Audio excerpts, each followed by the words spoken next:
नमस्कार दोस्तों, स्वागत है आप सभी का फिर से एक बार हमारे इस YouTube चैनल पर। बहुत बार ऐसा देखने को मिलता है जो ज्यादा भगवान का पूजा पाठ करता है वही सबसे ज्यादा दुखी होता है, जबकि कोई नास्तिक आदमी जो भगवान को नहीं मानता, कभी पूजा पाठ नहीं करता, कभी संतों का संग नहीं करता, वह सबसे ज्यादा सुखी जीवन जीता है। यह सब चीजें देखकर कभी कभी तो ऐसा लगता है कि भगवान ही गलत है, भगवान का न्याय ही गलत है। यह कोई कहानी नहीं है, ऐसा हर किसी के साथ होता है। दोस्तों, आज के इस वीडियो में हम आप लोगों को इसके पीछे के कारण के बारे में बताने वाले हैं।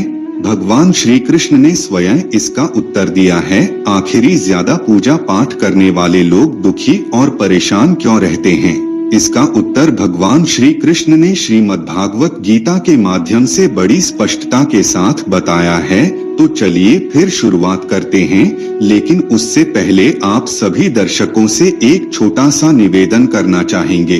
अगर आप चैनल पर पहली बार आए हैं तो सब्सक्राइब अवश्य कर लीजिए, जिससे आपको समय समय पर इसी प्रकार सनातन धर्म से संबंधित जानकारी प्राप्त होती रहे। दोस्तों, बात द्वापर युग की है, जब भगवान श्री कृष्ण और अर्जुन के बीच संवाद हो रहा था। तब अर्जुन ने भगवान श्री कृष्ण से पूछा कि हे माधव, जो लोग ज्यादा पूजा पाठ करते हैं वह ज्यादातर दुखी और परेशान रहते हैं, इसके पीछे क्या कारण है?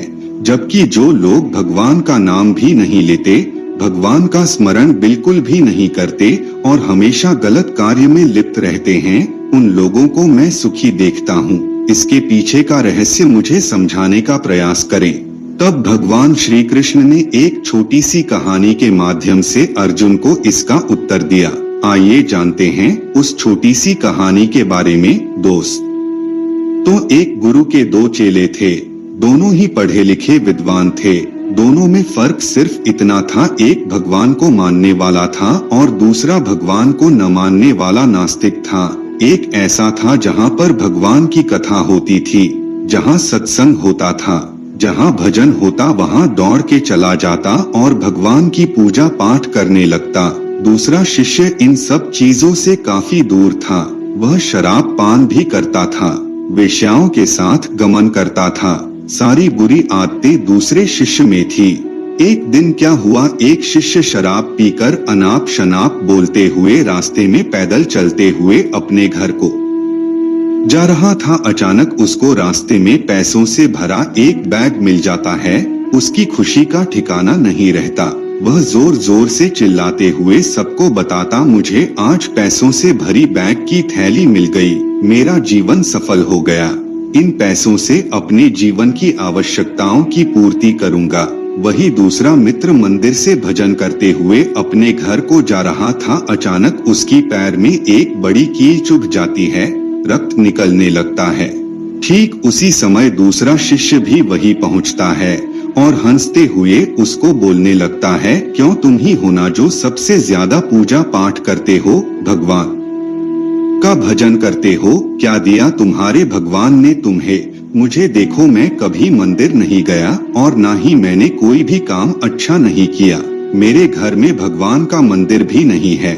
मैंने कभी अपने घर में सत्यनारायण का कथा नहीं कराया, भगवान के सामने कभी माथा नहीं टेका। फिर भी मैं कितना संपन्न हूँ, अमीर हूँ, मेरे पास पैसों की कोई कमी नहीं है। सबसे ज्यादा सुखी जीवन में ही जी रहा हूँ। अच्छे शिष्य को उसकी बात चुभने लगी। उसने मन ही मन विचार किया, हाँ, यह तो सच बोल रहा है। मैं कितना पूजा करता हूँ मैं, और वह कुछ नहीं करता, फिर भी कितना सुखी है। इतना सोचते हुए वह अपने गुरु के पास चला जाता है और यही प्रश्न गुरु से करता है।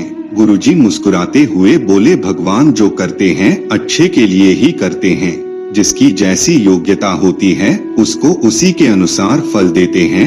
अब तुम्हारे प्रश्नों का उत्तर तुम जानते हो।